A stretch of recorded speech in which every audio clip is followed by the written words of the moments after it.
ಶ್ರೀಮತೆ ರಾಮಾನುಜಾಯ ನಮಃ.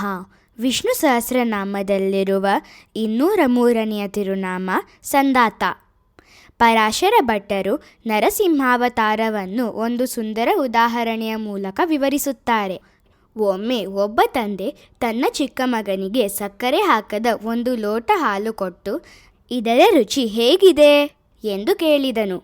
ಅದಕ್ಕೆ ಮಗನು, ಇದು ಅಷ್ಟೇನೂ ಸಿಹಿಯಾಗಿಲ್ಲ ಎಂದು ಉತ್ತರಿಸಿದನು. ನಂತರ ತಂದೆ ಅವನಿಗೆ ಒಂದು ಚಮಚ ಸಕ್ಕರೆಯನ್ನು ಮಾತ್ರ ತಿನ್ನಲು ಕೊಟ್ಟು, ಇದು ಹೇಗಿದೆ ಎಂದು ಕೇಳಿದನು. ಮಗನು, ಇದು ತುಂಬ ಸಿಹಿಯಾಗಿದೆ, ನನಗೆ ಇಷ್ಟವಾಗಲಿಲ್ಲ ಎಂದು ಹೇಳಿದನು.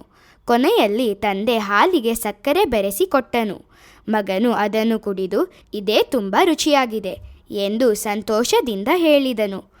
ಆಗ ಪರಾಶರ ಭಟ್ಟರು ಈ ರೀತಿ ವಿವರಿಸುತ್ತಾರೆ. ಭಗವಂತನ ಅವತಾರಗಳು ಹಾಲು ಮತ್ತು ಸಕ್ಕರೆಯಂತೆಯೇ. ಮತ್ಸ್ಯ, ಕೂರ್ಮ ಮತ್ತು ವರಾಹ ಅವತಾರಗಳು ಸಾಧಾರಣ ಹಾಲಿನಂತಿವೆ. ವಾಮನ, ರಾಮ ಮತ್ತು ಕೃಷ್ಣ ಅವತಾರಗಳು ಸಕ್ಕರೆಯಂತಿವೆ. ಆದರೆ ಸಿಂಹದ ತಲೆ ಮತ್ತು ಮನುಷ್ಯನ ದೇಹವನ್ನು ಹೊಂದಿರುವ ನರಸಿಂಹಾವತಾರವು ಹಾಲಿಗೆ ಸಕ್ಕರೆ ಬೆರೆಸಿದಂತಿರುವ ಸಂಪೂರ್ಣ ಮಿಶ್ರಣವಾಗಿದೆ. ಹಾಲಿಗೆ ಸಕ್ಕರೆ ಬೆರೆಸಿದಾಗ ಅದರ ರುಚಿ ಹೇಗೆ ಅತ್ಯುತ್ತಮವಾಗುತ್ತದೆಯೋ ಅದೇ ರೀತಿ ನರಸಿಂಹರ ಮಹಿಮೆಯನ್ನು ತಿಳಿದವರು ಪರಮಾನಂದವನ್ನು ಅನುಭವಿಸುತ್ತಾರೆ. ನರಸಿಂಹರು ಪರಸ್ಪರ ವಿರುದ್ಧವಾಗಿ ಕಾಣುವ ಅನೇಕ ವಿಷಯಗಳನ್ನು ಒಂದಾಗಿಸುವ ಭಗವಂತ. ಮೊದಲನೆಯದು ಮನುಷ್ಯ ಮತ್ತು ಮೃಗ.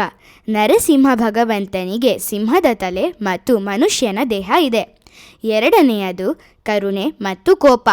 ಪ್ರಹ್ಲಾದನ ಮೇಲೆ ಅಪಾರ ಕರುಣೆ ತೋರಿದರು, ಆದರೆ ಹಿರಣ್ಯಕಶಿಪುವಿನ ಮೇಲೆ ಉಗ್ರ ಕೋಪವನ್ನು ಪ್ರದರ್ಶಿಸಿದರು. ಮೂರನೆಯದು ಒಳಗೆ ಮತ್ತು ಹೊರಗೆ. ಹಿರಣ್ಯಕಶಿಪುವನ್ನು ಮನೆಯ ಹೊಸಿಲಿನಲ್ಲಿ ಸಂಹರಿಸಿದರು. ಅದು ಮನೆಯ ಒಳಗೂ ಅಲ್ಲ, ಹೊರಗೂ ಅಲ್ಲ. ನಾಲ್ಕನೆಯದು ಹಗಲು ಮತ್ತು ರಾತ್ರಿ. ನರಸಿಂಹಾವತಾರವು ಸಂಜೆಯ ಸಮಯದಲ್ಲಿ ಪ್ರಕಟವಾಯಿತು. ಅದು ಹಗಲು ಅಲ್ಲ, ರಾತ್ರಿಯೂ ಅಲ್ಲ. ಐದನೆಯದು ಭೂಮಿ ಮತ್ತು ಆಕಾಶ. ಹಿರಣ್ಯಕಶಿಪುವನ್ನು ತನ್ನ ತೊಡೆಯ ಮೇಲೆ ಕೂರಿಸಿಕೊಂಡು ಸಂಹರಿಸಿದರು. ಅದು ಭೂಮಿಯ ಮೇಲೂ ಅಲ್ಲ, ಆಕಾಶದಲ್ಲೂ ಅಲ್ಲ. ಆರನೆಯದು ಜೀವವುಳ್ಳದು ಮತ್ತು ಜೀವವಿಲ್ಲದು. ಹಿರಣ್ಯಕಶಿಪುವನ್ನು ಸಂಹರಿಸಲು ತನ್ನ ಉಗುರುಗಳನ್ನೇ ಆಯುಧವಾಗಿ ಬಳಸಿದರು. ಉಗುರುಗಳನ್ನು ಜೀವವುಳ್ಳವು ಅಥವಾ ಜೀವವಿಲ್ಲದವು ಎಂದು ಹೇಳಲಾಗುವುದಿಲ್ಲ. ಹೀಗೆ ವಿರುದ್ಧವಾಗಿ ಕಾಣುವ ಎಲ್ಲವನ್ನೂ ಒಂದಾಗಿಸಿದಂತೆ ತಮ್ಮ ಭಕ್ತರನ್ನು ತಮ್ಮೊಂದಿಗೆ ಒಂದಾಗಿಸುತ್ತಾರೆ. ಇದಕ್ಕಾಗಿಯೇ ಶೋಲಿಂಗರ್, ಅಹೋಬಿಲಂ, ಸಿಂಹಾಚಲಂ ಮುಂತಾದ ನರಸಿಂಹರ ದಿವ್ಯ ಕ್ಷೇತ್ರಗಳಿಗೆ ಸಾವಿರಾರು ಭಕ್ತರು ಬರುತ್ತಾರೆ. ಸಂದಾತ ಎಂದರೆ ತನ್ನ ಭಕ್ತರನ್ನು ತನ್ನೊಂದಿಗೆ ಒಂದಾಗಿಸುವವನು ಎಂದು ಅರ್ಥ. ನಾವು ಪ್ರತಿದಿನ ಸಂದಾತ್ರೇ ನಮಃ ಎಂದು ಜಪಿಸಿದರೆ ಭಗವಂತನು ನಮ್ಮನ್ನು ತನ್ನ ಆಶ್ರಯಕ್ಕೆ ತೆಗೆದುಕೊಂಡು ಸದಾ ರಕ್ಷಿಸುತ್ತಾನೆ. ಶ್ರೀಮತೆ ರಾಮಾನುಜಾಯ ನಮಃ.